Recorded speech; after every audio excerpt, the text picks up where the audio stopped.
Muy buenos días a todos y a todas. Mi nombre es Jay Aben, director de la Cátedra de Judaísmo Niso Asher, y es un gran honor para nosotros sumarnos a esta iniciativa que han tenido el Centro Internacional de Cultura Judía de la Universidad Hebrea de Jerusalén y la Cátedra Magallanes, Viajes y Viajeros de la Universidad Católica del Uruguay. Cuando hablamos de holocausto o Shoah, nos referimos al intento de exterminio total y sistemático de la población judía en Europa, a mano de la Alemania nazi y sus colaboradores en el marco de la Segunda Guerra Mundial. Un fenómeno que ha dejado como saldo el exterminio de aproximadamente 6 millones de judíos, entre ellos 1,5 millones de niños y niñas.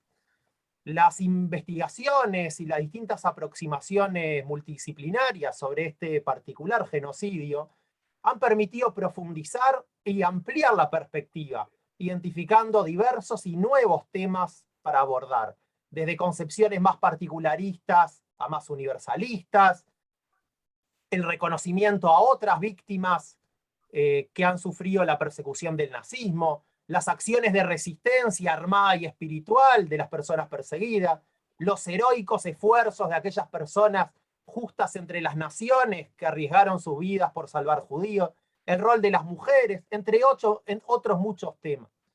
Pero aún ampliando la perspectiva, generalmente cuando hablamos de Holocausto Shoah, solemos pensar en los acontecimientos que tuvieron lugar en la lejana Europa.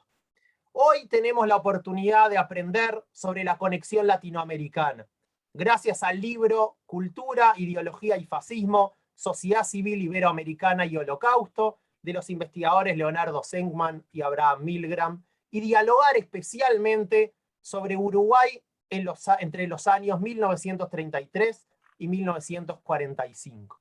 Y para eso tenemos realmente un panel de lujo. Voy a presentar a las 3 personas, a los 3 panelistas que van a exponer hoy, y luego ya les vamos a pasar a dar la palabra.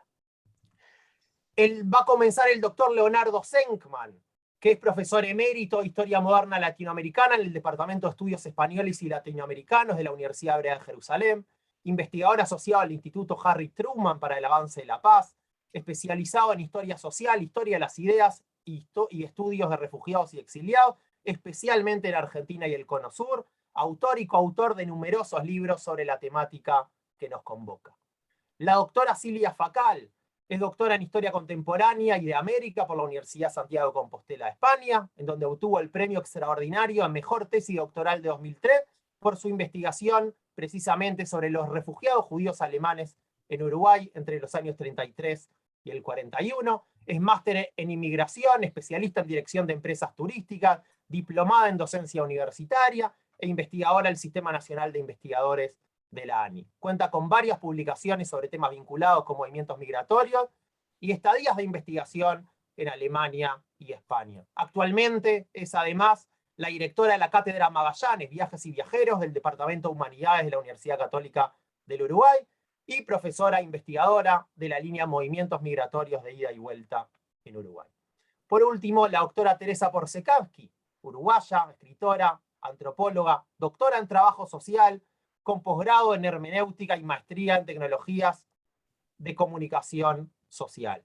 Investigadora y docente universitaria de grado y posgrado en la UDELAR, en la Universidad Católica y en universidades de Argentina, Brasil, México, Perú, Estados Unidos, Suecia y Puerto Rico. Sus temas son investigación cualitativa, etnicidad, minorías, inmigración judía, prejuicio social, nuevas religiosidades y construcción de identidades.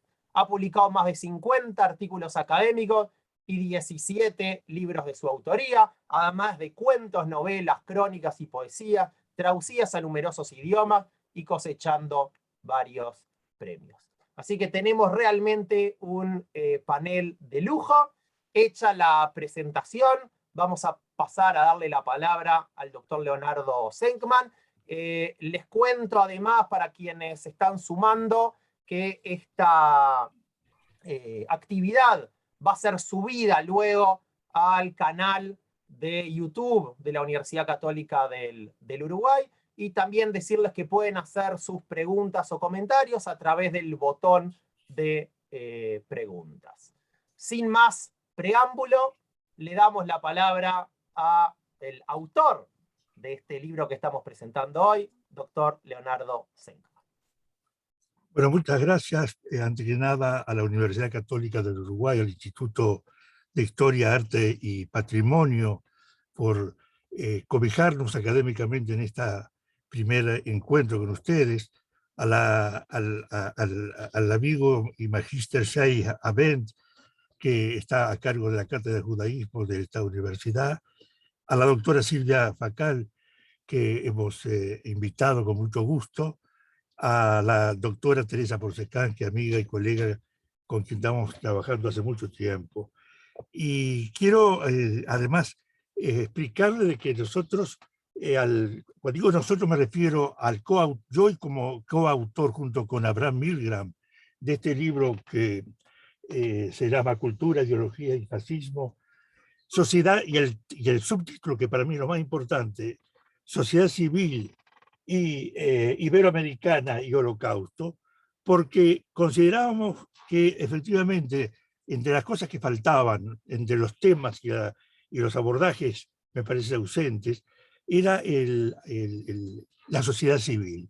Que siempre nosotros hablamos en la gente de historia o de historia de las ideas, o también historia de la cultura, en el periodo que es de la Segunda Guerra Mundial y el nazismo, desde las ideologías, desde los partidos políticos o desde el Estado, o de las políticas migratorias. Pero muy pocas veces se ha hecho hincapié o se ha tratado de estudiar qué opinaba la gente de la sociedad civil, qué opinaban los escritores, hablando de los escritores, qué opinaban los profesores, los académicos, los periodistas, los legisladores, los sacerdotes, sobre todo de la religión católica, ¿no es cierto?, que era la religión mayoritaria en aquellos años y sigue siendo. Vale decir, nosotros quisimos bajar desde el Estado hacia abajo, hacia la sociedad civil. Y este es, vamos a decir así, nuestra perspectiva de análisis. Pero hay una segunda perspectiva, que es la comparativa, porque nos hemos, digamos, empeñado junto con Milgram. Dicho sea de paso, Milgram durante muchos años estuvo al frente de uno de los museos importantes de Yad Vashem, ¿no? y del centro de investigación de Yad Vashem. Ya está ahora retirado, pero sigue muy activo.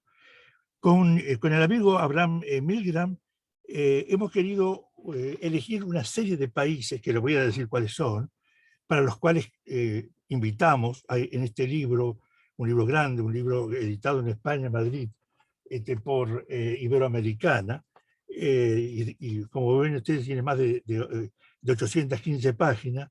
Hemos invitado a gente de Cuba, como Maritza Corrales, que es una profesora de historia cubana, a una colega israelí que se dedica a los judíos en Cuba, que se llama Margarit Bellarano, que a lo mejor la conocen también aquí alguna gente.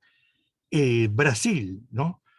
Brasil, hemos invitado a gente tanto de historia como Luis Edmundo de Sousa Moraes, que escribió sobre los estereotipos que había en un periódico, en un diario muy importante de aquellos años, entre 1903, y eso lo quiero señalar de entrada. El estudio se hace no después de la guerra, de final de la guerra, sino entre 1933 y 1945. Ustedes saben que hay una abundancia de trabajos, de libros sobre el nazismo, sobre la Shoah, sobre el exterminio, que se hicieron luego. Pero casi no se sabe qué pasaba en esos años, qué opinaba la gente, cuál era su reacción y cuál era el rol que tenían en ese momento los periódicos. Y este muchacho, Luis Edmundo de Río de Janeiro, él analiza justamente, así traduzco, está en portugués, imágenes y estereotipos de la prensa carioca a través de Correos da Mañana, que es un periódico muy importante, no un periódico, un diario muy importante que salía en aquellos años, ¿no? Otra colega, que también es colega de Teresa y mía, que es Berta Waldman, la profesora Berta Waldman de la Universidad de San Pablo, ella hizo un trabajo sobre la representación y recepción de la Shoah en la literatura brasilera entre 1933 y 1945, ¿no?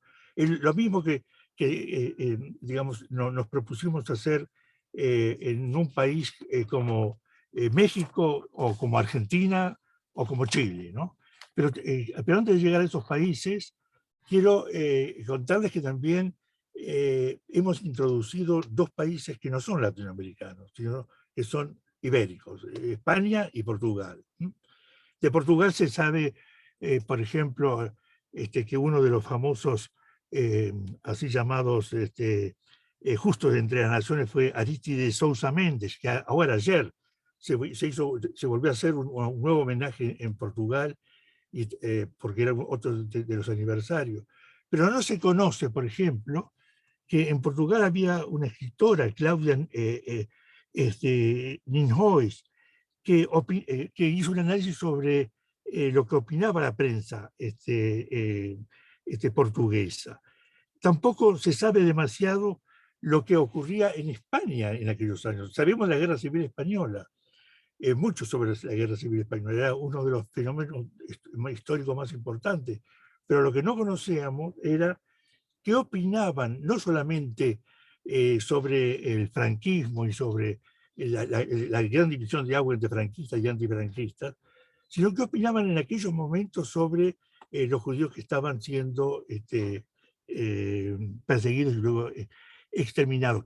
¿Qué opinaban en España, ¿cierto? Los mismos republicanos o los mismos sectores que han tenido a cargo la lucha por la democracia y por el republicanismo español.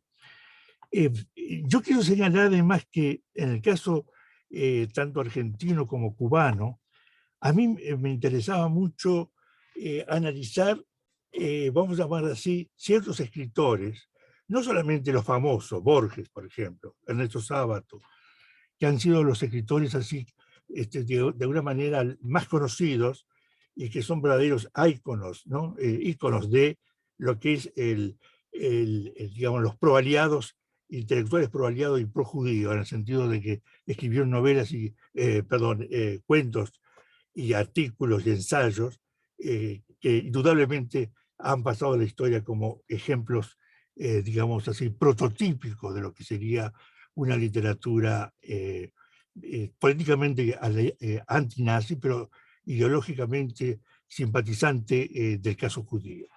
A mí lo que me interesaba era, dentro del campo del liberalismo, el mismo campo liberal donde Borges participaba, o Sábato participaba en Argentina, ¿qué opinaban otros escritores también liberales, pero que tenían contradicciones, ambigüedades? Yo diría, más que ambigüedades, yo diría prevenciones, ¿sí? O contradicciones sobre el tema judío. ¿Sí? Eran pro-británicos, indudablemente antinazis, pero había algo que el tema judío, me refiero, el caso de los judíos, tanto en América Latina, pero también en Europa, les producía cierto malestar. Y este caso a mí me interesaba analizarlo en forma comparada, ¿no?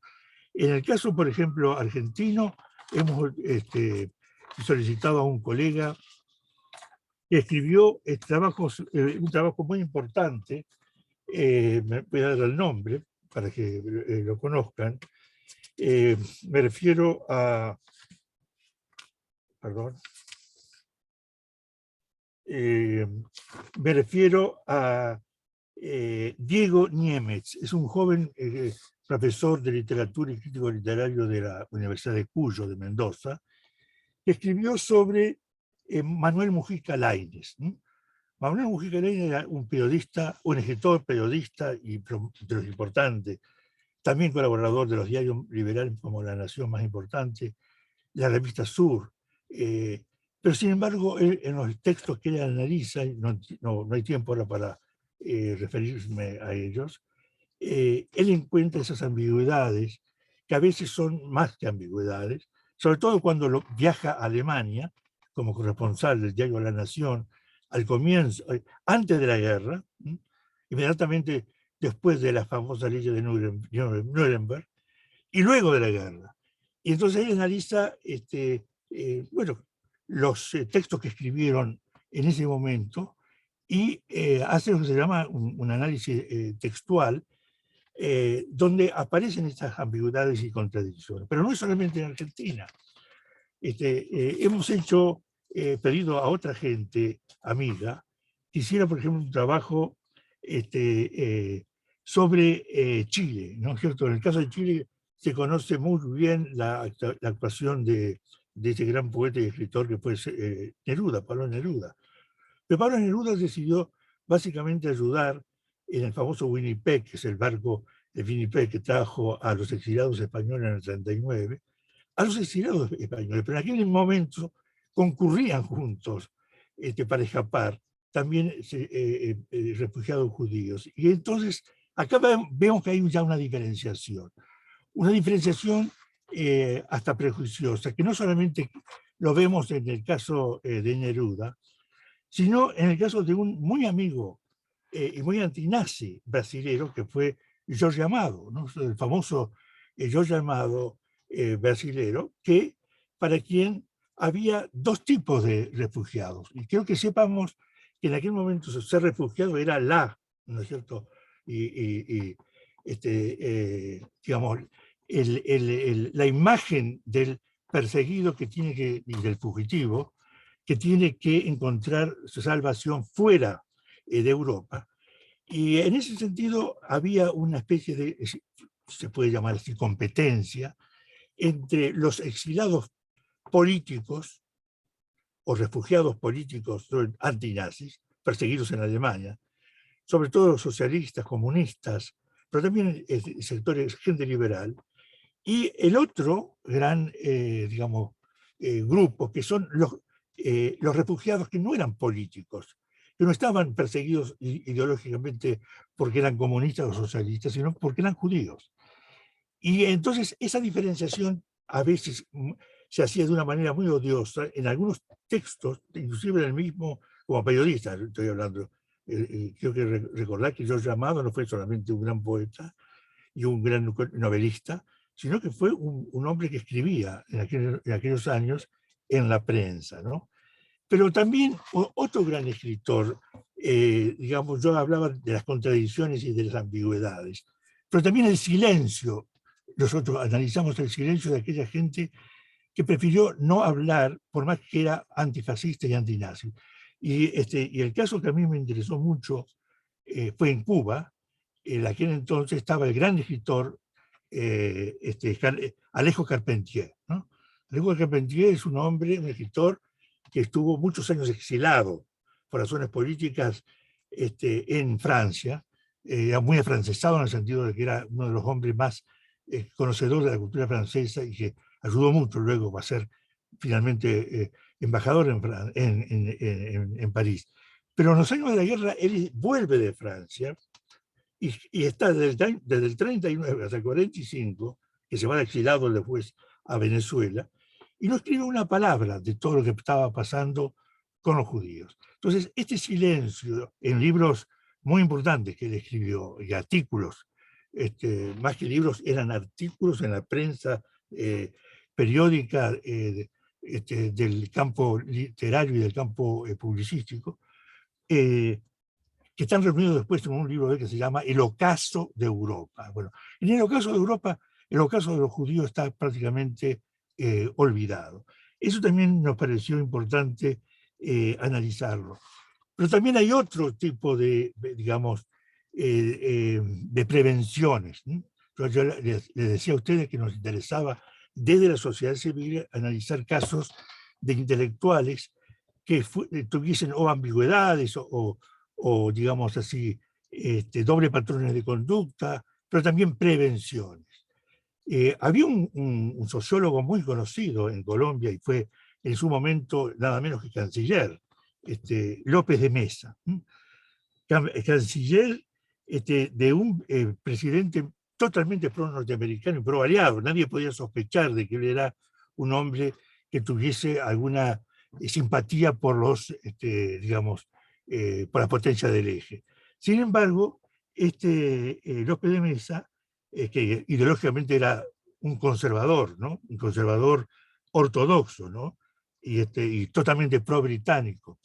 Era un hombre que estaba, desde el punto de vista, si queremos llamarlo así, científico e ideológico, embanderado en la escuela que en aquel momento era, y que acá ustedes la deben conocer, la eugenesia. La eugenesia como teoría de la regeneración racial. La regeneración de la raza, del mestizaje colombiano o venezolano o brasilero, ¿no? Había gente del liberalismo que querían traer gente blanca, inmigrantes, ¿no es cierto?, como se trajo en Uruguay o como se trajo en Argentina, para que la población no fuese, ellos decían, una población racialmente o étnicamente degenerada en el sentido que lo entienden los científicos de la eugenesia. Bueno, y en ese asunto lo metía también a los judíos. Él no quería ayudar a que vengan judíos a Colombia, porque en nombre de la eugenesia estaban también, digamos, marcados, tenían también esa tara genética, según él, los judíos. Vuelvo a decir, no estamos analizando gente del punto de vista del nacionalismo o del profascismo o del pronazismo, sino gente pro-occidental, pro-británica, pro-norteamericana, que eran antinazis, pero que sin embargo con los judíos tenían una prevención muy odiosa. Esto nos lleva a algunas conclusiones que quiero ver si básicamente recordarles. Primera conclusión que hemos sacado de estos diferentes aportes, ¿no es cierto?, que se suceden no solamente en esos países, sino en Bolivia, que no los referí, o en Ecuador, son dos países a los cuales también hemos incluido y que son poco conocidos.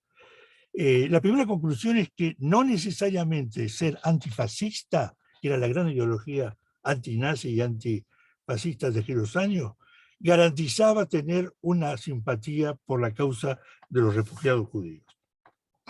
Es decir, no es suficiente ideológicamente el análisis de alguna gente antifascista para decir esta gente nos ayudó,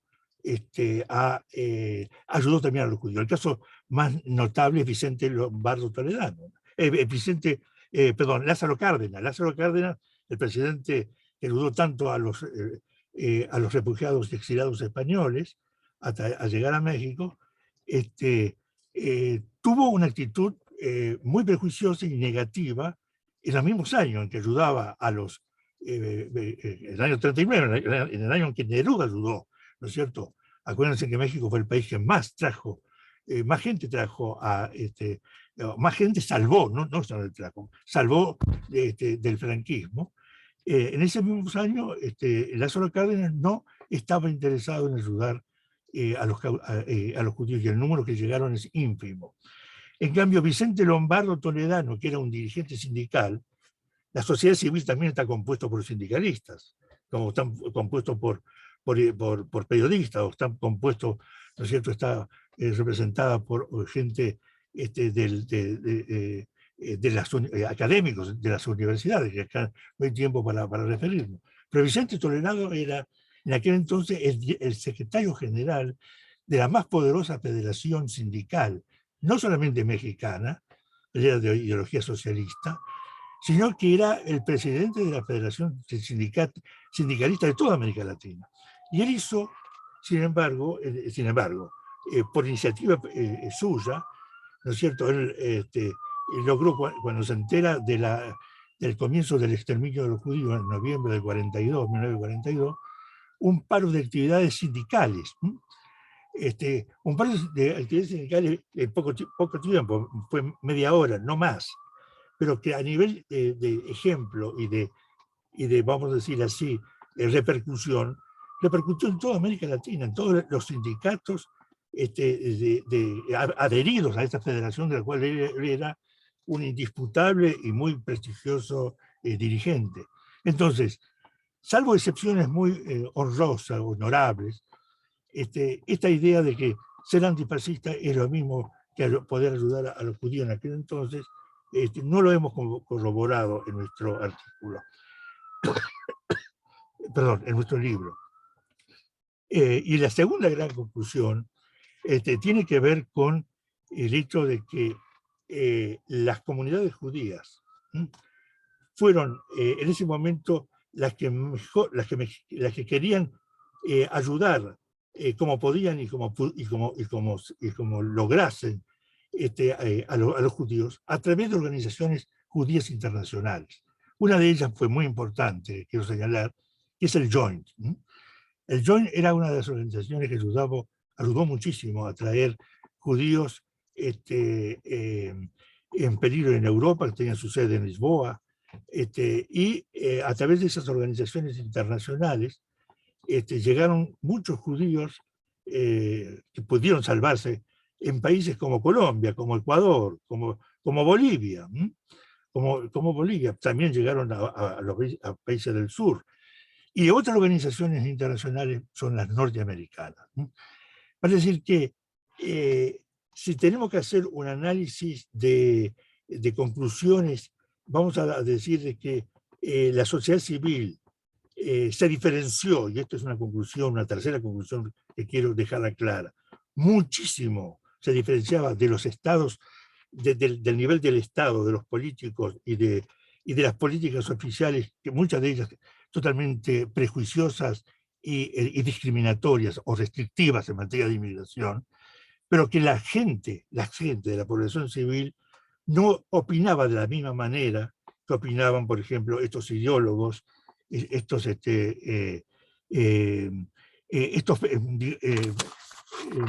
cancilleres como el que dije, como le recordé recién.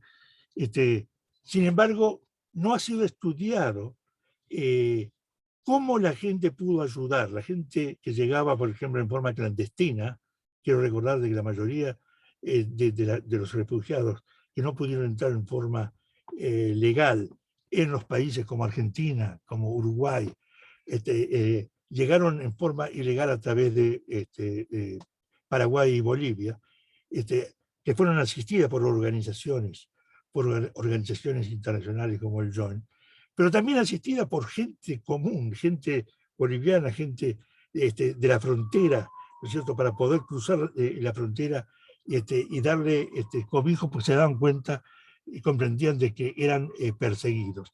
Este nivel de análisis de la población civil se debe de estudiar y diferenciar de las odiosas prevenciones que tenían ciertas políticas gubernamentales también en países como Argentina y también como Uruguay. Muchas gracias. Muchas gracias, Leonardo, y felicitaciones por esta iniciativa. A continuación, le cedemos el micrófono a la doctora Silvia Facal. Bueno, muchas gracias, Shai. Buenos días a todos y todas que nos siguen desde Uruguay y buenas tardes a quienes nos están siguiendo desde el hemisferio norte. Es un placer poder participar hoy hablando de lo que fue el tema de mi tesis doctoral, que uno de los miembros del tribunal, que recuerdo con mucho cariño, es Teresa Porcecanski, que nos está acompañando en el día de hoy. Había sido algo muy emotivo porque allá en España y tener el acompañamiento de Teresa en aquel momento fue un hecho muy importante en aquellos años. Retomo el tema de la investigación y para mí siempre es un gusto porque es un tema que me acompañó durante varios años de mi vida. Yo hice el trabajo de campo para lo que era mi tesis, que trataba sobre los refugiados judíos alemanes en Uruguay, a lo largo de 4 años, en Uruguay, en España y también en Alemania. Y realmente cuando fui, me quedé varios meses viviendo allá en la ciudad de Colonia y después me iba trasladando a distintos lugares. Fue muy emocionante porque muchos de aquellos relatos que personas que yo había entrevistado previamente en Uruguay me hablaban de los lugares que habían vivido en distintas ciudades de lo que es Alemania, y yo después visité esos sitios. Y entonces cada vez que visitaba uno de esos sitios me acordaba de las anécdotas, de lo que me habían contado previamente. Incluso tuve el gusto de poder hacer entrevistas allí en Alemania, judíos alemanes que en algún momento habían vivido aquí en Uruguay y que después, por temas que a uno capaz que le pueden resultar un poco incomprensibles de nostalgia, terminaron regresando a Alemania años después, en la década de los 50, y otros por motivos políticos, cuyo objetivo era poder ir a la RDA de aquel momento, no lo lograron y terminaron quedándose a residir en la RFA, y bueno, allí los pude entrevistar con una mezcla de idiomas, porque hablaban algo de español, pero después salía el alemán, después terminaba saliendo el inglés, porque yo alemán no sabía, me había aprendido lo básico para poder pedir cosas cuando iba a algún comercio y no quedar tan pegada, sobre todo en la parte de Berlín, que cuando yo estuve en el 2002 no todo el mundo hablaba inglés en lo que había sido la parte de Berlín Oriental, y entonces dije, por lo menos les digo algo en alemán y ahí me pueden entender. Yo voy a compartir una presentación que hice acá con algunas imágenes que me gustaría que ustedes pudieran ver también. Las están viendo, ¿verdad? Estoy compartiendo el PowerPoint. Perfecto. Bien. Bueno, acá está lo que fue el fruto de esa investigación, no es la tesis, sino que es la publicación que se hizo un tiempo después, en el año 2006, que había salido, y bueno, que puse un título que muchas veces me dicen, ¿qué título complicado le pusiste? Porque tiene una palabra en alemán y después otra en hebreo. Y yo dije, sí, lo que pasa es que con el título quise reflejar un poco cuál era el sentimiento de identidad que traían estos judíos alemanes al Uruguay. Entonces, antes de la subida del nazismo, ellos eran alemanes, se consideraban alemanes, el judaísmo era algo más marginal, estoy hablando mayoritariamente, a veces lo identificaban más como una religión, como puedo ser alemán cristiano y puedo ser alemán judío, más que como una identidad étnica. Y eso estuvo muy vinculada al proceso de emancipación que vivieron principalmente los judíos alemanes, pero también judíos de otros territorios de habla alemana, como los del Imperio Austrohúngaro, por ejemplo, que los llevó a esa, capaz que podemos decirlo entre comillas, falsa creencia de que eran parte de esos territorios y que ellos se terminaron sintiendo como parte de esos territorios. Igualmente, a lo largo del siglo XIX se produjeron muchos casos de conversiones de judíos al cristianismo y un aumento muy considerable de matrimonios mixtos que se habían ido produciendo en esos años. Entonces es un caso muy particular que se dio entre los judíos alemanes, los judíos de habla alemana en general, y años después nosotros lo vimos en otra investigación que hicimos con los judíos de habla húngara, muy diferente a la situación de gran marginalidad que continuaron viviendo principalmente los judíos ashkenazí en los países de Europa Oriental, que obviamente nunca se les nunca se les permitió poder integrarse como si había ocurrido con los judíos de estos otros lugares que les comentaba y que acá justamente tienen estos mapitas. Cuando nosotros hablamos de los judíos alemanes o los judíos de habla alemana o germanoparlantes, como quieran decirle ustedes, son los famosos yeques. Una cosa que yo también haciendo la investigación salía mucho, me decían los yeques, y yo, bueno, ¿y esto de yeque por qué? Y ahí me comentaban, bueno, en realidad viene por una palabra que hace alusión a una determinada vestimenta que usaban más los alemanes, pero que se usa un poco para describir cómo son. Y entonces ahí eran el orden, la puntualidad, en eso se reía mucho, y mi mamá, que durante muchos años había trabajado con judíos alemanes, y me decía, no llegues tarde cuando quedaste para hacer las entrevistas, tenés que ser puntual, si dijiste a las 10 tenés que estar. Entonces yo iba a las 10, como mamá me había dicho, y mi madre es súper puntual, no sé si lo terminó aprendiendo de ellos también, pero es así, un reloj. Y una de las cosas que me agradecían era qué puntual sos, te lo agradecemos mucho, no pareces uruguaya, me decían algunos, y yo me reía y me acordaba de lo que mamá me decía, y bueno, de esa actitud de yeques. Hablamos de alemanes, hablamos de austríacos, checos de la región de los Sudetes y prusianos orientales, que es un territorio que actualmente y después de la Segunda Guerra Mundial pasó a ser ocupado por Polonia, perdón. Y entonces, bueno, ahí es un poco el origen de esos germanos parlantes que van a llegar a nuestro país. Yo en el caso de mi tesis me focalicé únicamente en los alemanes, porque además fue el contingente más numeroso que llegó al Uruguay en esos años. Y cuando nosotros hablamos de las etapas de la migración, y acá le tomé a Teresa los distintos periodos que ella menciona, que hay una gran etapa de migración judía hacia el Uruguay entre 1890 y 1932, principalmente de Ashkenazíes y sefaradíes que van a ir llegando en esos momentos. Sefaradíes son los judíos de origen español, y bueno, yo por mis venas tengo sangre judía también, y en mi caso, que muchas veces me preguntaban por qué alemanes, porque la sangre judía que yo tengo no es de origen alemán, es de origen sefaradí en ese caso, pero bueno, fueron las anécdotas de mamá de tantos años de conocer judíos alemanes, de convivencia con ellos, que me contaba tanto los padecimientos, que dije, no, mi tema de tesis doctoral tengo que focalizarlo en las vivencias de los judíos alemanes, que son los que van a llegar en esa segunda etapa, a partir principalmente ellos de 1933 hasta 1941, justamente con el ascenso del nazismo al poder, las primeras persecuciones que se van a hacer ya en 1930, con el boicot a los judíos, después con las leyes de Nuremberg.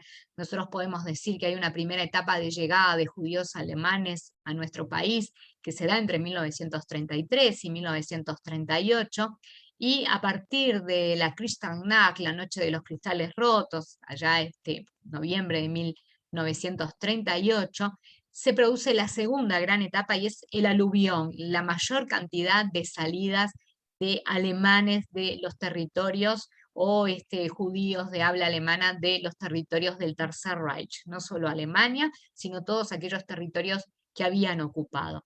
Y un tercer gran periodo, el que nos habla Teresa, que arranca en 1945, una vez finalizada la Segunda Guerra Mundial, hasta el 54, en la que suelen llegar los sobrevivientes del Holocausto. Entre ellos también va a haber alemanes, pero con un perfil muy diferente. Piensen ustedes que son personas que han vivido horrores, situaciones al límite, con todas esas complejidades que los va a ir acompañando en sus vidas.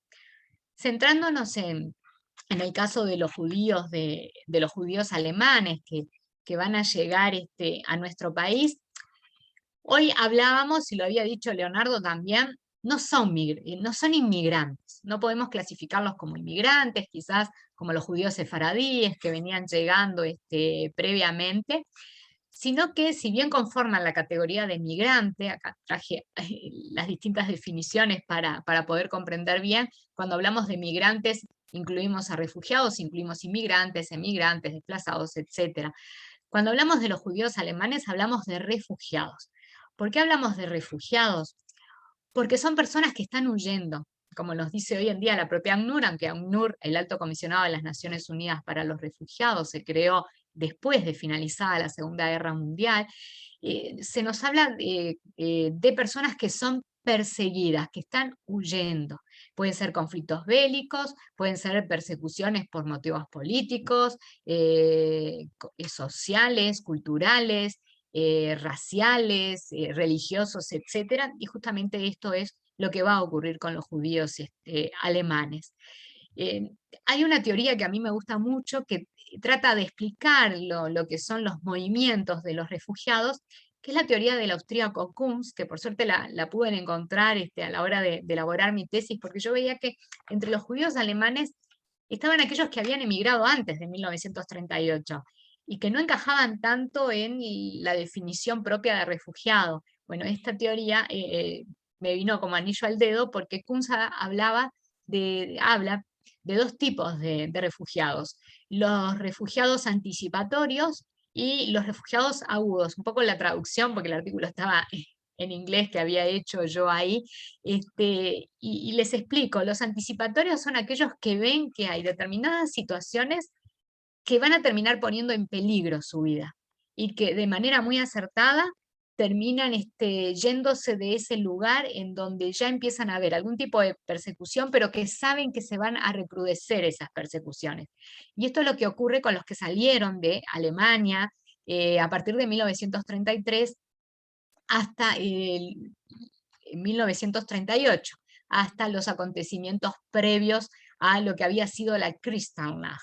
A partir de 1938, que ya hay una persecución sistemática, judíos que son llevados a campos de concentración, en un primer momento aquellos de ideología marxista, socialistas, socialdemócratas, etcétera, pero después por el hecho de ser judíos, y ahí nosotros podemos hablar de una salida que va más por el acute, que es el que nos decía Kunz. Entonces tenemos esos dos grandes momentos, que si tuviéramos que cuantificar, y eso fue otra de la parte del trabajo de investigación, ir durante muchos días seguidos a la Dirección Nacional de Migración, a mirar en aquella época. Lástima que no tenía el tapabocas porque soy muy alérgica, así que entre tosidos y estornudos, los libros que no estaban digitalizados de los diarios de pasajeros de ultramar, en donde pude encontrar la información de quienes venían. Y uno dirá, pero ¿cómo sabías que eras judío si ponía de Alemania? Porque en esa época los capitanes de los barcos,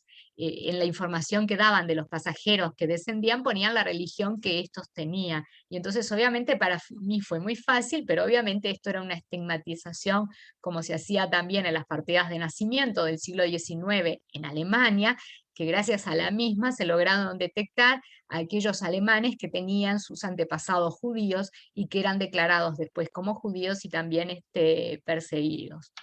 Entonces, bueno, hablando de números, aproximadamente 4.000 judíos alemanes vinieron a nuestro país en ese periodo. Después, viendo otras fuentes también de Dirección Nacional de Migración, pude detectar que unos 600 en estos primeros años se terminaron dirigiendo a la Argentina, que en realidad era su primer destino, pero que por X motivo a veces terminaban bajando en Uruguay, porque había otros judíos que iban al puerto en esa época y le decían, bajen, bajen, que acá hay una colectividad importante y los podemos ayudar. Otros llevaban visa hacia Paraguay y no tenía mucha idea de dónde quedaba Paraguay, solo que era un país que sí otorgaba bastantes visas y bueno, por X motivos se terminaron quedando en nuestro país.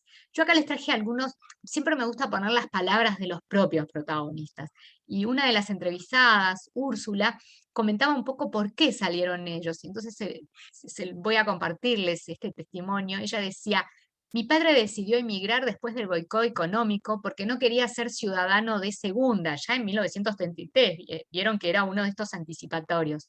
Salimos de Alemania poco antes de las Olimpiadas. Mi padre quería emigrar a un país europeo, pero ninguno no daba permiso de trabajo. Finalmente eligió Portugal porque nuestros antepasados habían venido desde allí, o sea, sefaradíes en este caso. Fueron expulsados en 1596 y se dirigieron a Ámsterdam, luego a Dinamarca y finalmente a Hamburgo. Fue la embajada de Portugal y arregló todos los papeles para trasladarnos allí. Una vez que estaba todo preparado, el embajador le dijo a mi padre que era mejor que los judíos no fuéramos a ultramar y él decidió hacerle caso. Así zarpamos en un barco hacia Uruguay, haciendo una escala en Lisboa, ya que como en España había empezado la guerra civil, no se pudo. Entonces, claro, es lo que decía hoy Leonardo, los judíos alemanes, los refugiados judíos alemanes van a coincidir con los refugiados políticos españoles, republicanos españoles, y eso se va a ver en los barcos. Hay muchas anécdotas de gente que entrevisté que coincidían, algunos incluso empezaron a aprender el español, según me contaba, con algunos republicanos que viajaban con ellos. Y después también había otros como Fritz Kalmar, que él en realidad era austríaco, que había terminado migrando allá a Bolivia por esa política más de puertas abiertas que nos comentaba hoy Leonardo, y después terminó viniendo a Uruguay porque no se acostumbraba. Veían que la diferencia cultural con países como Bolivia eran muy grandes y obviamente terminaron cruzando con este pasaporte, con esa famosa J, que nos decían que no fue un invento nazi, sino que había sido un invento de los suizos para saber de los alemanes que se iban huyendo del nazismo, quiénes eran judíos y quiénes no eran judíos en esa época. Y obviamente el lugar al cual llegaban estos judíos alemanes muchas veces no sabían mucho a qué se iban a enfrentar, algunos habían leído algo previamente, otros en la escuela cuando se hablaba de América Latina se hablaba como de un lugar demasiado exótico, y yo traje este testimonio de Kurt, que él era un jovencito en aquella época, Y claro, él decía, cuando decían que se iban a venir para Uruguay, les decía, mirá qué bueno, porque es muy exótico, allá hay monos, hay selvas, y entonces había cosas que les decían, bueno, no te lleves, él nos decía, no te lleves la bicicleta, porque no andan en bicicleta allá. Y entonces algunas anécdotas después llegaban acá y decía, pero es una ciudad, es como Alemania. Nos dijeron que íbamos como al medio de la selva, y después, bueno, claro, venían con esa información errónea, y se terminaban llevando una grata sorpresa. Muchas veces, y esto yo lo quería comentar también, porque estamos hablando de un periodo en que la gente está huyendo de regímenes nazifascistas que se están produciendo en Europa en esos momentos, y se suele hablar que Uruguay tenía una política de puertas abiertas a la inmigración. Eso quizás refiriéndonos a la ley de 1890, aunque era bastante restrictiva con aquellos que venían de fuera de Europa, y con relación al lado de Europa, los que eran gitanos obviamente tenían restricciones. Pero a partir de 1932, que es la segunda gran etapa en la legislación migratoria de Uruguay, hasta el año 47, nosotros tenemos dos leyes muy restrictivas, la del año 32 y la del 36, la del 32 conocida como la Indeseables. Piensen cuál es el contexto. El contexto es el gobierno de Terra. Terra tenía simpatías filofascistas en esa época, terminó rompiendo relaciones diplomáticas con la España republicana, incluso con relación a los alemanes se construye la represa de Rincón del Bonete, y hay un movimiento nazi muy importante en esos años, permitido por el gobierno de la época.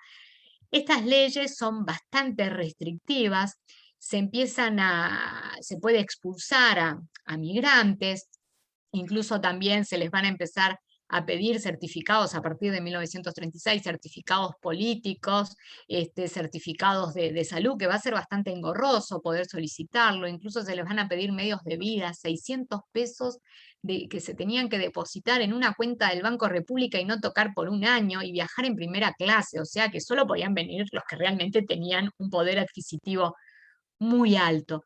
Y cuando nosotros leemos las discusiones parlamentarias de la época de estas leyes, ahí es donde podemos ver ese pensamiento que había de indeseables. Cuando se hablaba de indeseables, yo ahí les traje las palabras del que era el ministro del Interior en esos años, el doctor Legnani, que se puede intuir que cuando hablaba de indeseables estaba haciendo referencia a los judíos, cuando hablaba de aquellas personas que hablaban en otro idioma, que eran los rechazados.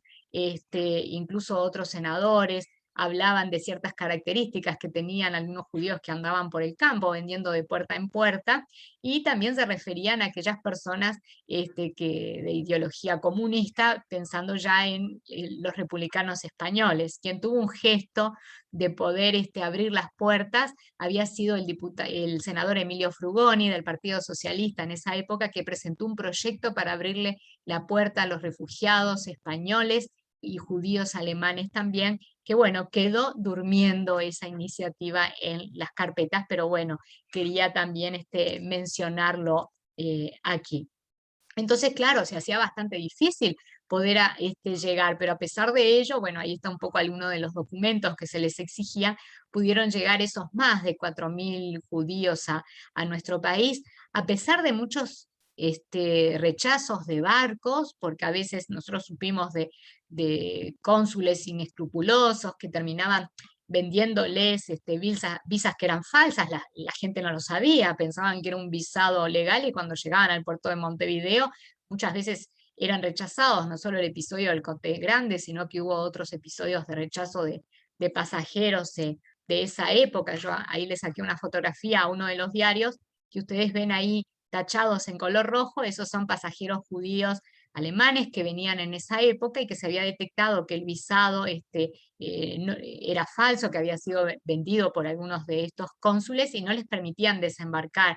Y que no le permitieran desembarcar en 1938, 39, 40, que son los mayores episodios de rechazo, era como una condena a muerte que se les daba a estas personas, que gracias a la gestión que hizo Chile en su momento y algunos otros países de América del Sur, lo salvaron de tener que regresar a Alemania, y después terminar siendo víctimas de lo que era la Shoah. Para ir más rápido, porque sé que el tiempo ya me está apremiando, quería comentarles, bueno, un poco lo que fue la vida de estos judíos alemanes en Uruguay. Ellos principalmente, ahí tienen en ese mapita de Montevideo de la época, las zonas en las que vivían al principio era Ciudad Vieja, donde estaban las pensiones, alquileres más baratos, había una comunidad judía bastante importante también ahí, la zona del centro. Después empezaron también a residir en otras zonas como Pocitos, había pensiones en Pocitos, negocios que empezaron a poner, y cuando ya se iban haciendo de un pequeño capital, bueno, ahí escogían como barrio esta zona de nuestro Montevideo de la época. Cuando hablamos de los judíos alemanes, estamos hablando de personas que vienen principalmente o con estudios universitarios o con determinadas profesiones, es decir, estamos hablando de un movimiento migratorio altamente cualificado, que en los primeros tiempos en Uruguay, obviamente, no pudieron ejercer sus profesiones de origen por una barrera de idioma y porque no tenían reconocido la titulación. Y entonces muchas veces nos contaban anécdotas de ingenieros trabajando de vendedores, o profesoras, o abogadas, cuidando niños, incluso haciendo tareas de limpieza, pero después cuando pudieron solucionar esa situación de su documentación y pudieron empezar a hablar con más fluidez el español, ahí empezaron a integrarse en distintas ramas del comercio y muchos en sus profesiones de origen. Hoy lo hablábamos antes con Leonardo, incluso vinieron músicos, periodistas, escritores, profesores de distintas índoles que se fueron integrando en lo que era nuestro país. Otra cosa que yo quería mencionar y que habló Leonardo al respecto, eran las distintas instituciones que ayudaron a estos judíos alemanes que venían a nuestro país, algunas de ellas de carácter internacional, como la Joint, que ya nos había nombrado él, pero había otras que eran creadas acá en Uruguay, como la Organización Popular Israelita Pro Ayuda a las Víctimas del Nazismo, después también Comité contra las Persecuciones de los Israelitas Alemanes, el Centro Comercial Industrial Israelita del Uruguay, pero el Centro Social Israelita, pero en el caso de Uruguay había otras organizaciones de ayuda que se fueron creando, pero que ayudaban a todos los perseguidos nazis en general y que no solo estaban integradas por judíos, sino por uruguayos que eran antifascistas o antinazistas, y ahí recuerdo el Comité de Frente Unido contra el Fascismo y el Antisemitismo en Alemania, o el comité que tuvo una actuación muy importante, y esta foto la pude rescatar allá en España, que justamente era una de las tantas actividades que ellos hacían, mezclados, uruguayos, a veces españoles, alemanes, pero no solo judíos alemanes, sino alemanes que habían sido perseguidos por sus ideas marxistas o socialistas, y que terminaron después actuando todos ellos. Y acá encontré en esta fotografía a Willy Israel, que fue una de las personas que entrevisté y que lamentablemente ya ha fallecido. Y bueno, ya voy a ir terminando. Más adelante los propios judíos alemanes, a pesar de encontrarse con una vida activa, comunitaria muy importante y rica, de distintas instituciones creadas tanto por los judíos sefaradíes, también los ashkenazí, los de habla húngara que habían llegado antes que ellos, terminan creando lo que más adelante se conoce, porque le cambiaron varias veces de nombre, la nueva Congregación Israelita del Uruguay, que aglutinaba en un principio a los judíos de habla alemana, y que hasta el día de hoy sigue subsistiendo, y algún yeque por ahí nos termina quedando. Yo lo voy dejando por acá porque ya llegué al tiempo. Después nos pueden, como nos dijo Yagi, nos pueden ir haciendo preguntas al final de la exposición, que creo que esa va a ser la parte mucho más rica. Muchas gracias. Muchas gracias, Silvia. Y ahora, para finalizar, le damos la palabra a la doctora Teresa Porsekansky.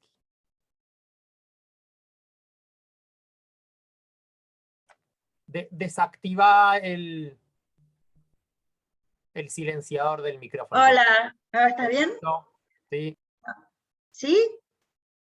¿Me Te escuchan? escuchamos. Bueno, decía que buenas tardes, que acá es la tarde en Jerusalén, que también quiero hacer pequeños agradecimientos a la hospitalidad de la Universidad Católica, a la hospitalidad de la Cátedra de Judaísmo dentro de la Universidad Católica, y a Silvia y Leo, a Leo especialmente por haberme incluido con este tema que yo no había pensado antes, que es cuál había sido, en el libro digo, cuál había sido la posición de los intelectuales de la sociedad civil, no del gobierno, respecto de lo que estaba pasando en Europa y especialmente respecto de la Shoah. Seguí las orientaciones de tres grandes investigadores, una es María Camus, otro es Alfredo Alpini y otro es Miguel Feldman, que escribieron sendos trabajos donde revisaron un montón de datos, y mi colaboración con el libro es un avance sobre estas investigaciones anteriores. Muchas de las cosas que dijo Silvia sirven para no tener que repetirlas. Es que la década del 30 se caracterizó en Uruguay por el hecho de que lo que estaba pasando en Europa, si bien geográficamente parecía lejano, estaba exigiendo de Uruguay una posición de elegir bandos, y la neutralidad de Uruguay en esos tiempos era tal vez ambigua, porque como bien dijo Silvia, el golpe de Gabriel Terra de 1933, quien era un admirador del fascismo italiano, si bien no dispuso de una doctrina para llevar a la sociedad uruguaya a un tipo de sociedad parecida a lo que proponía Mussolini, sí dejó ver con complacencia que los grupos que estaban a favor de la Alemania nazi, a favor de la España falangista, franquista, a favor de la Italia fascista, pudieran expresarse, pudieran tener sus publicaciones, pudieran formar asociaciones, pudieran diseminar de alguna manera su ideario, ¿no? Al contrario de lo que se piensa, a los que sí persiguió el gobierno de Terra fue a los antifascistas, de una manera sutil, claro. Y podemos decir que en el segundo golpe, que fue en 1938, el golpe de Valdomir, al que se llamó golpe blando, porque Valdomir era un sujeto que primero estaba en el núcleo de Terra y después se aparta de ese núcleo para sumarse a los opositores de Terra. La política de esa dictadura, que duró hasta el 42, fue más consciente de las influencias norteamericanas e inglesas, cuando los consulados norteamericanos e ingleses le pidieron, de alguna manera, entre comillas, al Uruguay, que se definiera y que se uniera a los aliados, obviamente, ¿no? Entonces, todo eso que estaba pasando en las altas esferas, por otro lado, en la sociedad civil, significó conflictos, disociaciones, cambios de ideologías, especialmente en algunos intelectuales importantes, de los que voy a nombrar dos, pero fundamentalmente empezó a emerger toda una situación de diversidad de aquellas asociaciones que apoyaban la Alemania nazi, tenían sus publicaciones, ahora las voy a nombrar, las que apoyaban a la Italia fascista, las que apoyaban a la España franquista, pero digamos que todas estas diversidades de opiniones van de alguna manera a sorprender de que la ética no era tan clara y estamos hablando de los intelectuales, no de aquellos que no sabían, estamos hablando de periodistas, de profesores, de escritores, de pensadores, de filósofos.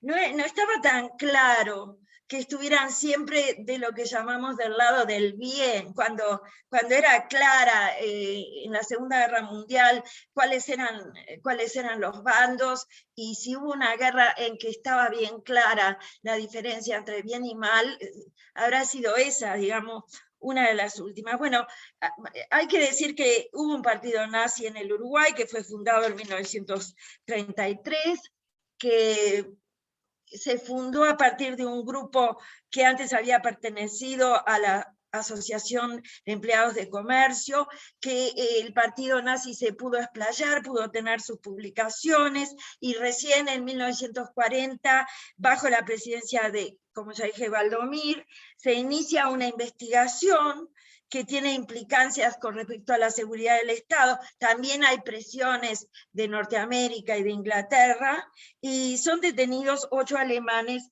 que fueron acusados de pretender, cito, conquistar el país por medios militares, apelando en caso necesario a una fuerza reclutada entre alemanes de Argentina para, cito, imponer un régimen que lo convertiría al Uruguay en una colonia agrícola alemana, ¿no?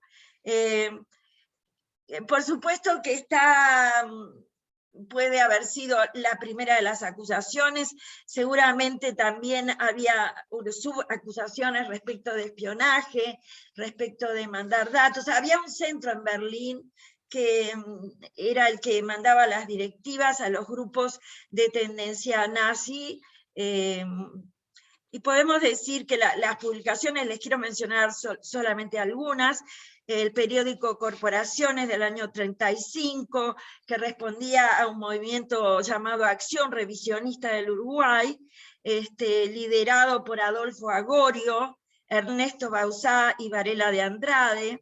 Por otro lado estaba Leslie Crawford, que lideraba el movimiento revisionista, que publicó durante varios años el periódico Fragua. Estaba también algo que se llamó la Acción Nacional, donde militó en sus inicios Carlos Real de Azúa, que fue colaborador también del periódico La España Nacionalista, y fue militante de grupos falangistas. En esa época, después con el tiempo, Real de Azúa va a cambiar de opinión. Después de un viaje a España donde lo invitan, vuelve y hace una reflexión donde se va a abrir más a lo democrático y va a cambiar sustancialmente su manera de pensar. Pero digo, había varias publicaciones y no tenían un tiraje menor. Según Alpini, el tiraje iba de 3.000 a 10.000 ejemplares, lo cual quiere decir que estaba alcanzando bastante a la sociedad civil. Y había 2 periódicos, La Tribuna Popular y El Debate, que se declararon abiertamente anti la llegada de inmigrantes judíos al Uruguay, no de otros inmigrantes, de inmigrantes judíos al Uruguay. Por supuesto, en ese clima un poco revolucionario y un poco confuso, hubo pintadas en las paredes, hubo circulares alertando a la población sobre que la llegada de judíos iba a impedir el comercio, iba a empobrecer a los uruguayos. Hubo campañas donde se instaba a no compre a los judíos. Incluso la Cámara Nacional de Comercio envió una nota al ministro de Relaciones Exteriores solicitando la limitación del ingreso al país de inmigrantes judíos que tendían, esto es otra cita, a desnacionalizar y descaracterizar el país, que es un poco lo que Leo dijo en algún momento de su disertación. Desnacionalizar y descaracterizar al país. ¿Qué era descaracterizar al país? Pues justamente había ahí un trasfondo donde no se decía nada, pero se decía mucho, porque cuáles eran las características de un país que fue formado justamente por inmigrantes y que tenía una población muy chica, digamos, ¿verdad? Entonces la descaracterización del país es una leve, una forma de hablar de un antisemitismo larvado, sutil. Bueno, digo, no quiero tampoco... Quiero que haya preguntas y podamos discutirlas, pero hay que notar la biografía de Adolfo Agorio, que pasa de ser un demócrata liberal a ser un fascista. Empieza su carrera, primero fue profesor, escritor, periodista, empieza su carrera dentro del Partido Colorado, cerca del ideario de José Valle y Ordóñez, que fue quien le dio al país su perfil, digamos, abierto a la igualdad de oportunidades, al ascenso dentro de la escala de estatus, abierto aparentemente a todos, a través de una educación gratuita y laica y obligatoria, ese perfil moderno de tuición del Estado sobre el ciudadano, pero se va a apartar de esa posición dentro del Partido Colorado, va a escribe 2 novelas que nadie entendió mucho, pero que tienen que ver con el ocultismo, va a tomar distancia con respecto a las democracias, va a decir que las democracias son maneras fallidas, estoy citando de memoria, en las que se hace creer al pueblo de que el pueblo gobierna, y después es invitado, ya viendo la Alemania nazi que este periodista tenía simpatías, es invitado al viaje del Zeppelin Hindenburg, que salía de Brasil, y viaja a Alemania. Desde Alemania, estamos en los años 34, 35, va a enviar notas periodísticas al diario uruguayo La Mañana, las que después fueron compiladas en un libro que se publica como libro en 1935. Y allí aparece toda una fascinación de Agorio por los gobiernos totalitarios, le gusta la disciplina, le gusta que haya orden, entre comillas, le parece que la sociedad sin líderes absolutos y elegidos, pero que tengan también cualidades para ser líderes, se vuelve caótica. Entonces está, digamos, de alguna manera justificando las dictaduras y los gobiernos totalitarios. También fue invitado antes del viaje a Alemania nazi, fue invitada por la Unión Soviética. Lo que le gustó, escribe un libro Bajo la mirada de Lenin, y si bien no le gustaba el comunismo, lo que sí le gustó, cito, es la disciplina de hierro del régimen en composición a la falta de disciplina de los partidos burgueses.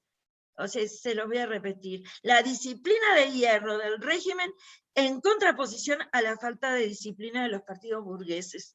O sea, tenía como una obsesión con el orden. Obviamente después, cuando vuelve de la Alemania nazi, queda ese orden y esa disciplina como llevados al máximo, y habla de una sociedad nueva, con valores de sacrificio, habla mal de la República de Weimar, porque la considera caótica, desordenada y sujeta a la banca extranjera, estoy citando. Bueno. Y obviamente que la propuesta de Hitler le pareció la esencia del pueblo alemán. Otra cita: por sus valores de orden, disciplina, sacrificio, raza, que seguramente tendrían o traerían una sociedad nueva. Es difícil entender cómo las personas más inteligentes, digamos, y con una trayectoria que viene de una democracia liberal, puedan haber cambiado de esta forma. El caso antitético es el de Realiazúa, del cual ya hablamos, que En principio, bueno, nacido en 1916, en principio apoyó al gobierno de Franco, estuvo en los movimientos juveniles falangistas, publicó muchísimos artículos. Hay una investigación de Pablo Roca donde dice lo siguiente: no solo manifestó su adhesión al bando fascista en la Guerra de España, sino que cuando ésta había concluido, participó en una serie de celebraciones de la victoria del ejército rebelde. En ese plan dictó una conferencia en homenaje al fusilado fundador de la Falange, José Antonio Primo de Rivera, en la que predicó la necesidad de extender el catolicismo como norma salvadora para la civilización occidental, fustigando al liberalismo, la masonería y el comunismo como tres caras del mismo fenómeno, disolventes de las raíces de la sociedad. No es raro también que exaltara a Francisco Franco como, cito, caudillo sin apetitos bastardos y solo una ansia quemante de servicio y de grandeza. Obviamente Real de Azúa, después que militó en Acción Nacional, cuya publicación se llamaba Audacia, también acusó en esa publicación a los judíos, cito comillas, de descaracterizar los valores de la nacionalidad uruguaya. Que es otra frase que me intriga, porque ¿cuál es la caracterización, o era la caracterización de la nacionalidad uruguaya? En un país donde uno de sus grandes escritores dice, ¿de dónde descendemos? Descendemos de los barcos. Obviamente después va cambiando su ideología después de una visita a la España franquista, y vuelve más demócrata, más americano, y va a constituir parte de lo que se llamó en Uruguay la generación del 45, junto a otros grandes pensadores que no habían pasado por ese proceso. Ya yo quiero dejar acá, porque prefiero, y nos queda poco tiempo, que haya preguntas y comentarios. Gracias. Muy bien, muchas gracias, Teresa, y felicitaciones a ti también por la publicación. Aprovecho para saludar al doctor Néstor da Costa, director del Instituto de Sociedad y Religión, que nos está acompañando. Veo que hay también miembros de la comunidad NSI, justamente que mencionaba Silvia, algunas personas de la confraternidad judeocristiana, docentes, participantes de las cátedras de la universidad. Así que el saludo también para ustedes. Tenemos unos minutos para abrir el espacio a preguntas que fueron llegando. Arranco con un par. Para Leonardo, ¿podrías compartir con nosotros algunas similitudes que han encontrado sobre los distintos países iberoamericanos y algunas particularidades interesantes sobre el Uruguay? Y para Silvia y Teresa, ¿qué importancia consideran que puede tener para nuestra sociedad uruguaya conocer más sobre estos aspectos poco conocidos de nuestra historia?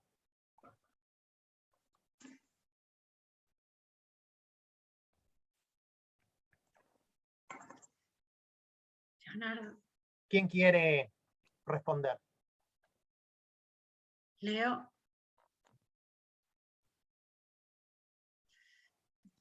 Bueno, no sé si Leo está escuchando. Sí, ahora escucho y puedo hablar. Okay.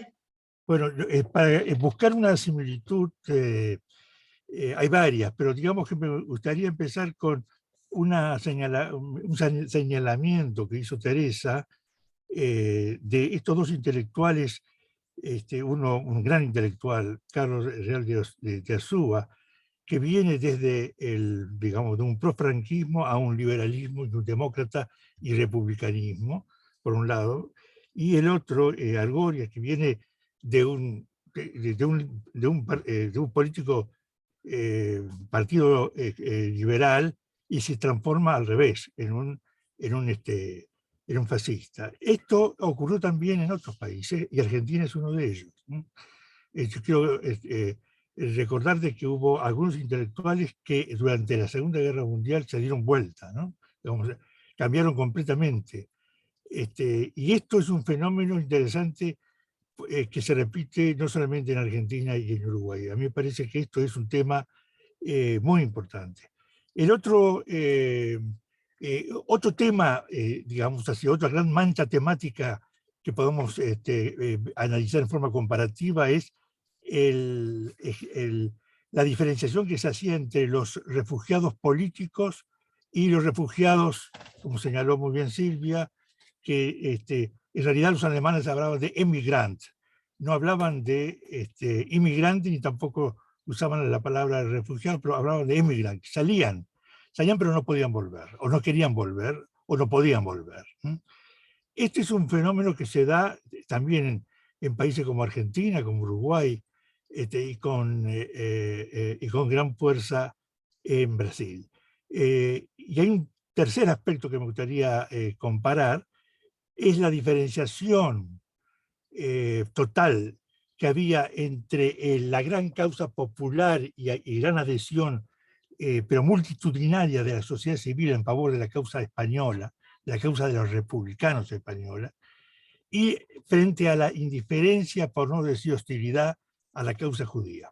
Si tenemos que comparar en ese momento, y sobre todo estoy hablando entre 1939 y 1940, que fueron años fundamentales para poder entender las posibilidades que tenían aquellos refugiados judíos de salvarse, eran años que todavía se permitía salir, ¿no es cierto? El régimen nazi le permitió salir a los judíos de la Europa ocupada hasta el año 1941, a partir del cual no lo deja más salir porque el proyecto fue la solución final.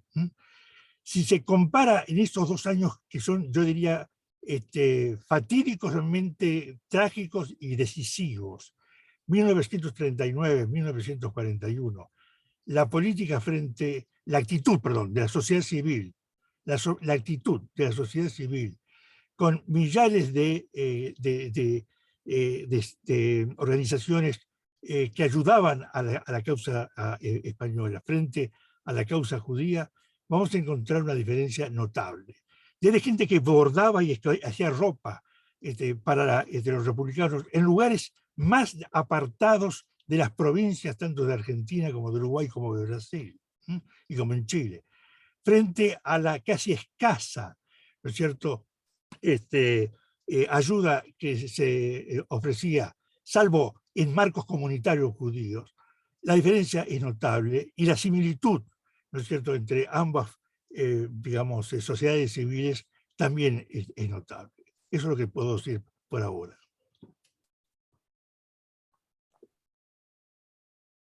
Gracias, Leonardo. La otra pregunta que estaba dirigida más a Silvia y a Teresa es: ¿qué importancia consideran que puede tener para nuestra sociedad uruguaya conocer más sobre estos aspectos poco conocidos de nuestra historia?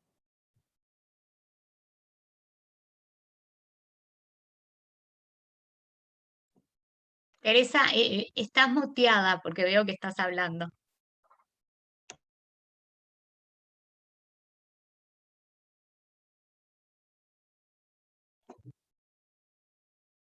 Seguís muteada, Teresa. Bueno, Ahí. ahora,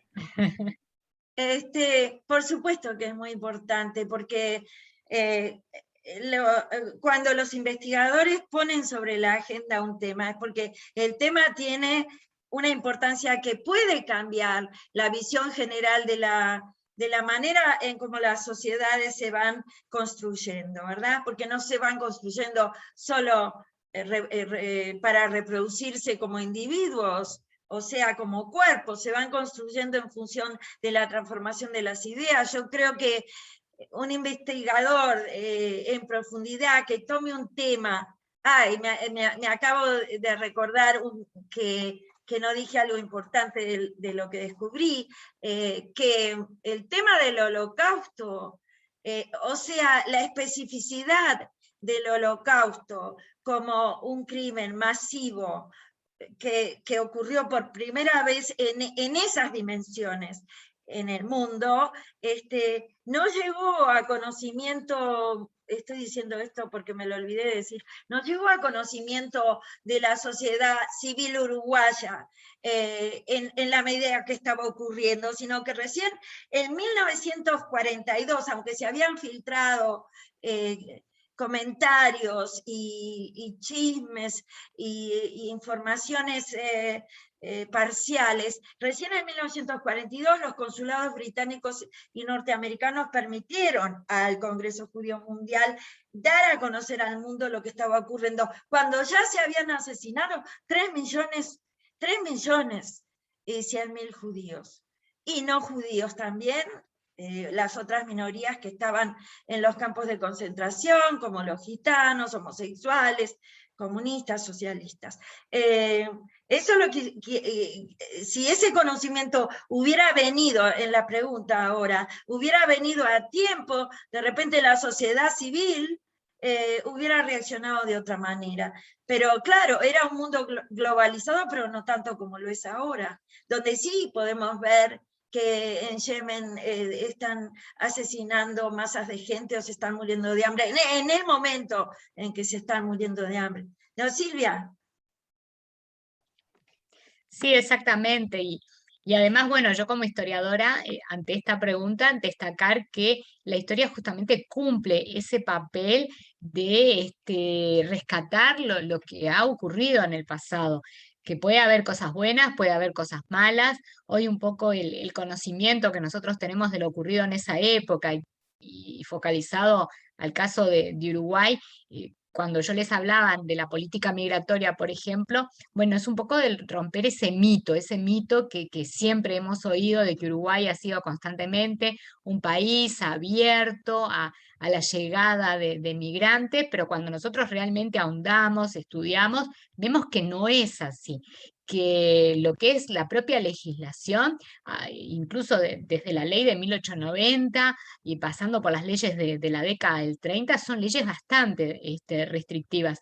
Recién hoy en día, en 2008, nosotros tenemos una ley que habla del derecho de la migración, pero eso no se conquistó hasta el 2008. Las otras leyes son bastante restrictivas, van un poco de la mano también con lo que era el siglo XIX. Nosotros también, para poder comprender los sucesos, tenemos que conocer el contexto. Entonces ahí también el papel de la historia está para ayudarnos a poder comprender esos contextos en el cual se dan determinados hechos que van ocurriendo. Yo también destacaría, y pensando un poco en lo que decía hoy Leonardo, en la solidaridad que tuvo el pueblo uruguayo, porque una cosa era, bueno, esas publicaciones fascistas, algunos intelectuales, actitudes que podía tener el gobierno, pero estaba el pueblo uruguayo. Pueblo uruguayo, gran parte de ese pueblo uruguayo que fue solidario, que colaboró para mandar ayuda a la España republicana, que colaboró también para brindar ayuda a los judíos que estaban llegando en esos momentos, perseguidos por lo que era el nazismo también. Me parece que esa es una de las grandes enseñanzas que nosotros tenemos que tener. Las autoridades de migración, si bien algunos pasajeros eran rechazados, otros veían que había problema y decían, pero no importa que no esté la documentación, que la visa no sea para Uruguay, y vamos a dejar que estas personas entren, porque si no las estamos condenando. Y todo, entonces esa labor de ayuda me parece que es una de las cosas importantes que hay que destacar como lo bueno, pero también lo malo por el otro lado, no meter abajo de la alfombra aquello que no nos guste, porque son enseñanzas que nosotros vamos a tener en el presente y que nos van a ayudar a comprender mucho mejor lo que ha sido la evolución de nuestro país hasta el día de hoy, porque siempre decimos, desconocer la historia muchas veces nos lleva a cometer los mismos errores. Entonces, bueno, eso era un poco lo que quería comentar. Gracias. Bueno, hay algunos comentarios, bueno, hay agradecimientos, felicitaciones, hay algunos comentarios o reflexiones más de índole filosófica o cuestionando, ¿no?, cómo pudo haber sido posible tanta crueldad. Por otro lado, tenemos un par de preguntas interesantes sobre el papel que pudo haber jugado la religiosidad, por ejemplo, en las actitudes de la sociedad frente a la acogida de refugiados, o cuál fue el papel puntualmente de la Iglesia ante esta realidad. No sé si Teresa, Silvia quieren hacer alguna referencia vinculada al Uruguay, o leo en forma más genérica. Adelante. Yo quisiera simplemente sobre ese tema, que es un tema muy importante, la pregunta sobre la religiosidad y el rol de la Iglesia. Primero, llevarles a ustedes a conocimiento de que una uruguaya colega que vive en Israel hace muchos años, que se llama en hebreo, se cambió el nombre, se llama Graciela Vendror, escribió un libro que ustedes acá en Uruguay seguramente lo conocen, está traducido al español, al inglés, que es el rol de la Iglesia Católica en los años del Holocausto. Habla de Argentina, pero después compara con Uruguay, y con España y con Brasil. Para decir que es un libro que yo sugiero, porque no hay tiempo ahora de hablar de eso, pero a la persona o a los colegas que me hicieron la pregunta, yo los remito a ese libro. Pero sin embargo, quiero resaltar que en ese libro hay una diferenciación muy grande entre dos aspectos. Uno acaba Silvia de hablar, de referirse. Una es la solidaridad popular, y otra es lo que dice la jerarquía o el discurso. El discurso periodístico no siempre coincide con lo que dice la gente. El discurso ideológico y el discurso de algunos periódicos embanderados en determinados grupos no siempre es lo que dice la gente. Y desde el punto de vista metodológico es necesario hacer una diferenciación. Este es un aspecto. Y el segundo es un hecho, tanto en Argentina como en Uruguay, lo que se llamó el comienzo de lo que era la democracia cristiana que se separa de la jerarquía del catolicismo tradicional, tuvo una posición desde el punto de vista político totalmente condenatorio del franquismo y del nacional y del fascismo, y que en nombre del cristianismo hablaba de una manera distinta que en revistas como en el caso de Argentina, la revista Criterio, que después se va a reciclar cuando termina la guerra, ¿no es cierto? Pero en ese momento había dos posiciones muy distintas, por más que la hegemónica, la imperante, la que más se conocía, era, por supuesto, la de la Iglesia Católica. Pero aún así, en la investigación de Graciela Vendror, quiero recordar de que ella hace una diferenciación entre la posición que no habla abiertamente a favor ni en contra de los judíos en la jerarquía, ¿no es cierto?, a nivel de arzobispado, a nivel de jerarquías de este tipo, respecto de algunos sacerdotes y algunos curas que abiertamente parroquiales, ¿no es cierto?, sacerdotes parroquiales que desde la parroquia hacían realmente digamos, una difusión del antisemitismo cristiano tradicional, no el antisemitismo racista, italiano ni el fascismo. Bueno, estas diferenciaciones que yo estoy recordando están muy bien planteadas y muy bien analizadas en un libro que yo recomiendo de Graciela Vendror.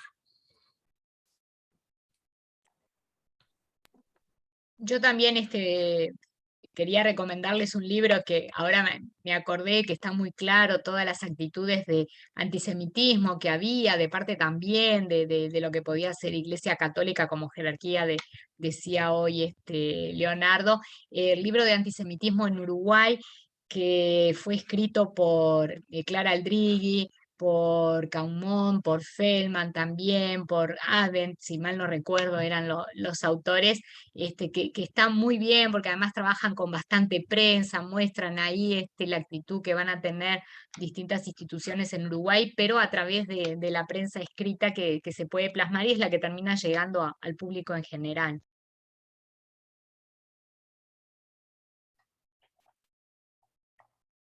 Muy bien. Teresa, ¿algún comentario a las preguntas? Estás muteada. Sí.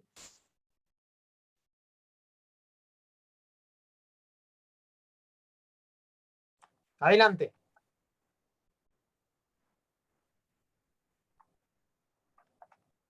Teresa. No, ya lo han dicho mis compañeros. Muy bien, entonces, ¿alguna última reflexión final por parte de nuestros panelistas? ¿Algo que haya quedado en el tintero? Teresa, Silvia, Leo.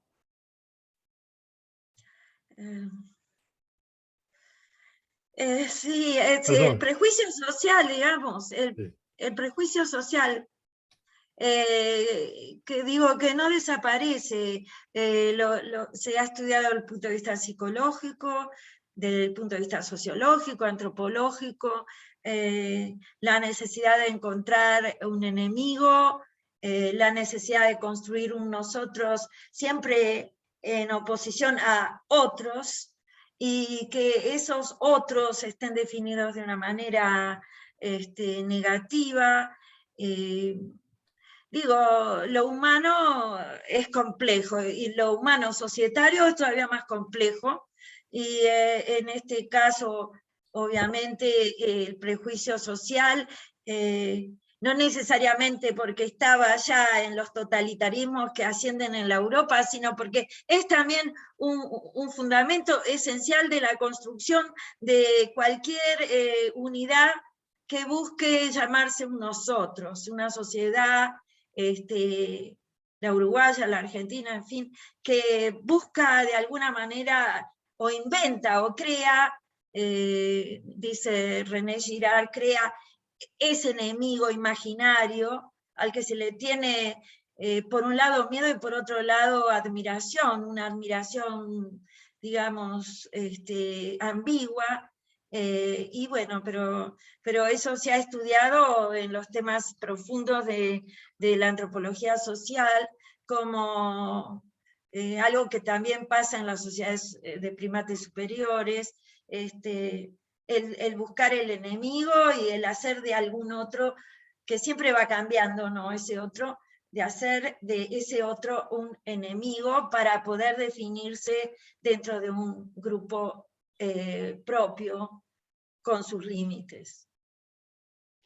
Bueno, totalmente de acuerdo con Teresa, acotar una cosa porque lo recordé ahora, siempre los humanos también ante determinados problemas buscamos chivos expiatorios, un poco eso había sido con los judíos en ese proceso, pero más cercanamente y pensando a veces en el caso de Uruguay y trayéndolo a las migraciones, que es lo que nosotros más estudiamos, los migrantes actuales que nos sacan el trabajo, que se suele ver en algunos discursos como chivo expiatorio porque hay algún determinado problema, entonces siempre está ese otro o enemigo, como decía Teresa, esa dicotomía de nosotros y ellos, que obviamente ha estado presente y que continúa estando presente. Era simplemente eso y bueno, agradecer a quienes nos han seguido en el día de hoy y también a Teresa, Leonardo y Jay por haber compartido este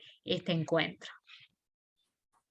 Yo por mi parte también quiero agradecer a los organizadores de la Universidad Católica y quiero y a los colegas, a Silvia y a Teresa, y al amigo, ¿no es cierto?, que nos invitó a esta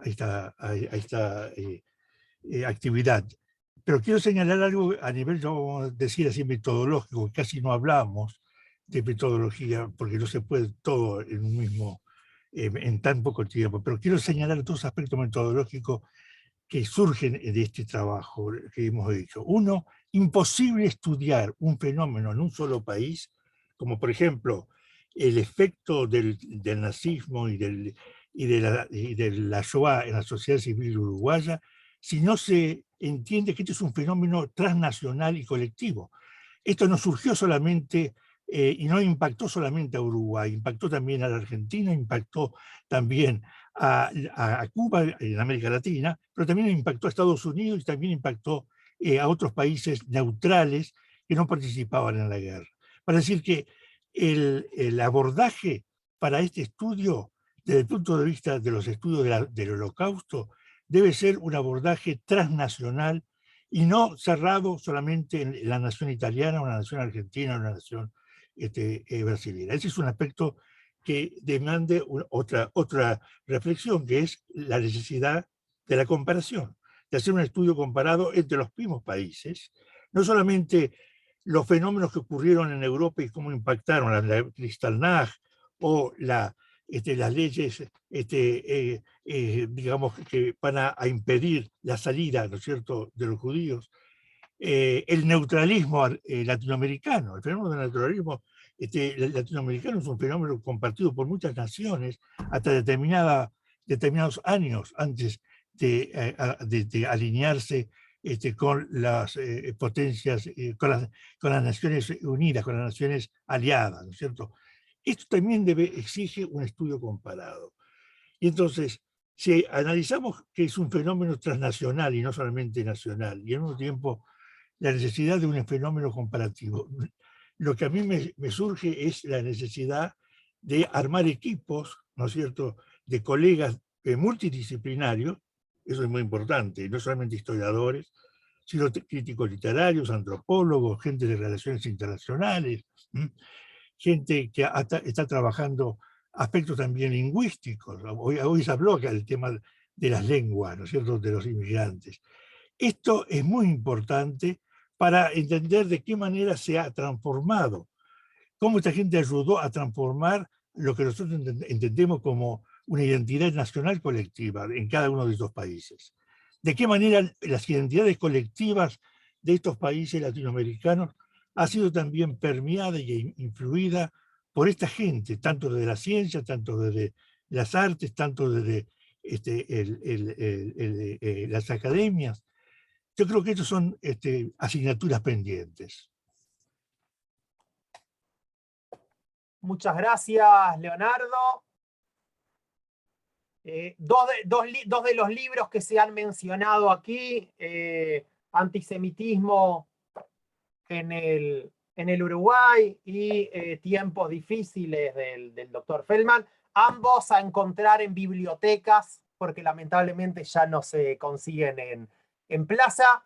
Y recordamos el libro Cultura, Ideología y Fascismo, Sociedad Civil Iberoamericana y Holocausto, de los compiladores investigadores Leonardo Senkman y Abraham Milgram, editado por la editorial iberoamericana Verbuer de Madrid, que se puede incluso adquirir en su versión digital en la página web. Gracias, Leonardo Senkman, por esta oportunidad de conocer más sobre la visión de la sociedad civil iberoamericana durante la Segunda Guerra Mundial. Gracias, Silvia Facal y Teresa Porsekansky, por compartir con nosotros aspectos poco conocidos sobre el Uruguay en esos años. Han abierto una puerta para continuar investigando y difundiendo estas facetas que forman parte de nuestra historia nacional y universal. Muchas gracias al Centro Internacional de Cultura Judía, a la Universidad Hebrea de Jerusalén y a la Cátedra Magallanes, Viajes y Viajeros de la Universidad Católica del Uruguay por esta iniciativa y por invitar a nuestra Cátedra de Judaísmo Niso Asher.